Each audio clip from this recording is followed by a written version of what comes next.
bureaucratic way. So if you are uninsured or low income and you walk into a drugstore today, you can get the Moderna vaccine. Furthermore, we had a hearing, as you may recall, on insulin and the high cost of insulin. Diabetes, as you all know, is just a horrible problem in America.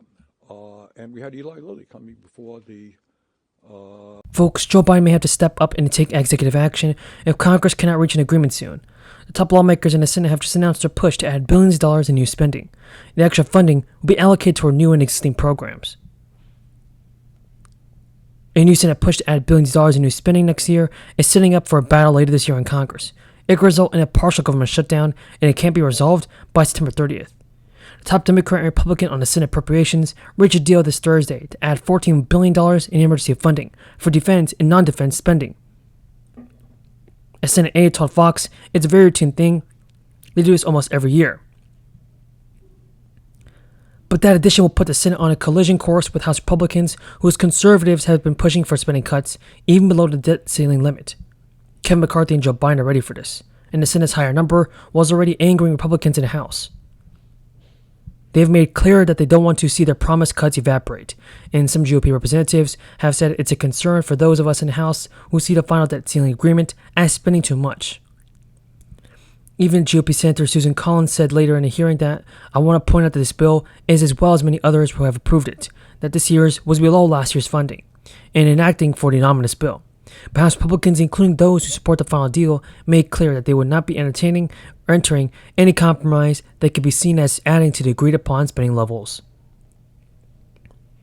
Top conservatives met with House GOP leaders like Kevin McCarthy are meeting in the House, where they planned on how to cut spending even further below the current mark.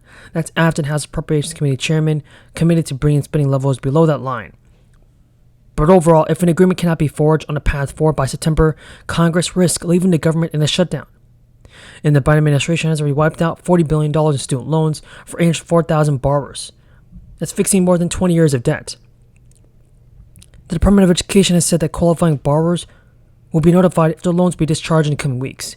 It comes weeks after the U.S. Supreme Court struck down Joe Biden's broader $400 billion student loan plan. The move will fix administrative efforts that are meant to be for borrowers, and payments do not count towards them qualifying for student loan. Even the Education Secretary said, for far too long, borrowers feel and felt through the crisis of a broken system that failed to keep accurate track of their progress toward forgiveness. Borrowers eligible for the forgiveness after 20 or 25 years of payments, depending on their plan. And the U.S. government offers multiple types of income-driven payment plans, under which borrowers can make monthly loan payments for their income. Details on the exact requirements were not included in the plan, but a common threshold for a state-level benefit is 80 hours a week a month, or a comparable amount of job training or volunteer work. Romney's staff said the legislation is subject to negotiation and is not finalized. And Governor Ned Lamont also announced that this weekend the state will deliver a one-time back-to-school crisis relief benefit of $257 per child to more than 15,000 low-income Connecticut households. Known as the Emergency Assistance Fund, the special benefit comes as $7 million federal grant through the American Rescue Plan.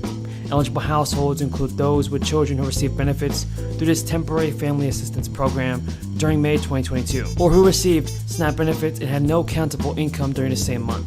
The majority of payments will be delivered to the recipients' electronic benefit transfer cards, and the state also mailed letters to recipients notifying them that they will be receiving this special one-time benefit.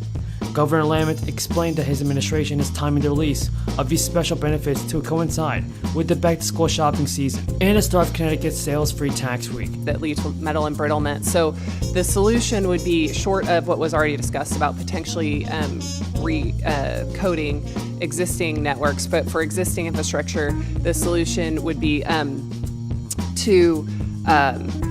for natural gas, to have hydrogen, you would want either a different carbon steel or you would want it to be thicker or both.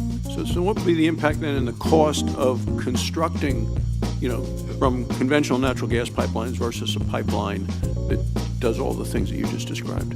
So the ever taken by Congress could cut the social cost of climate change by up to $1.9 trillion by 2050. The White House has said in an official statement that the legislation will reduce costs related to rising temperatures, minimize property damage from sea level rise and other disasters, and reduce health impacts. The analysis of the Office of Management and Budget, which administers the federal budget, is the first published estimate of avoided climate-related social costs resulting from legislation. The social cost of carbon is an estimate of the economic cost that would occur from a future level of carbon pollution.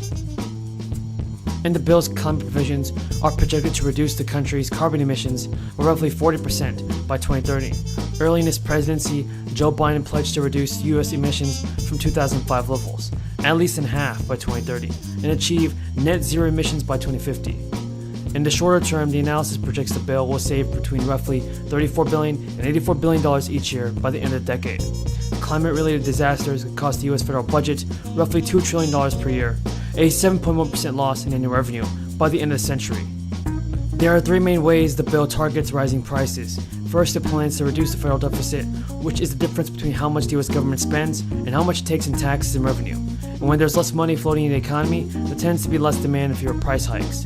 Second, it will promote the production of certain goods, mainly in renewable energy.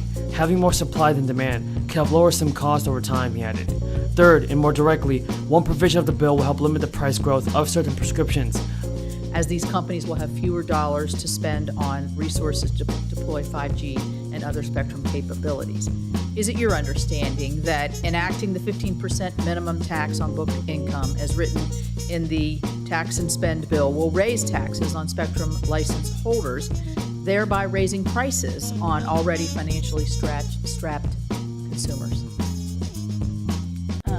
It is. I'm hopeful for a technical correction so that we can consider spectrum auction holdings the same as other infrastructure holdings. So it is meaning what? It will raise taxes. It's both retroactive on the over 200 million that our carriers have spent on spectrum, as well as proactively. I think it can harm. They're going to have to come up with the tax to pay for what they actually already hold that they were not expecting. I think that can harm broadband build-out. I think that can harm the digital divide and will slow things down. Going forward, it will have to be built into spectrum policy when companies bid on spectrum. Thank you. Again, Ms. Baker, the infrastructure bill set forth a significant investment in high-speed and broadband in the U.S., and as a result, more Americans are connecting. How can we ensure, in light of the conversations that we've had today, that there is sufficient spectrum to allow consumers and businesses to fully utilize these broadband networks, particularly, as you know, in my state, a lot of unserved and underserved areas? Can't help. It sounds. What was the maximum increase that could have been applied to in the reevaluation, and how is it determined to cap the increase at $250 billion? Again, Senator, that's not how we approached the question. The question was to solve for what is our best estimate of. These changes will impact millions of people on Social Security and see their monthly benefit increases. Now, as the November midterm election approaches, leaders on both sides of the aisle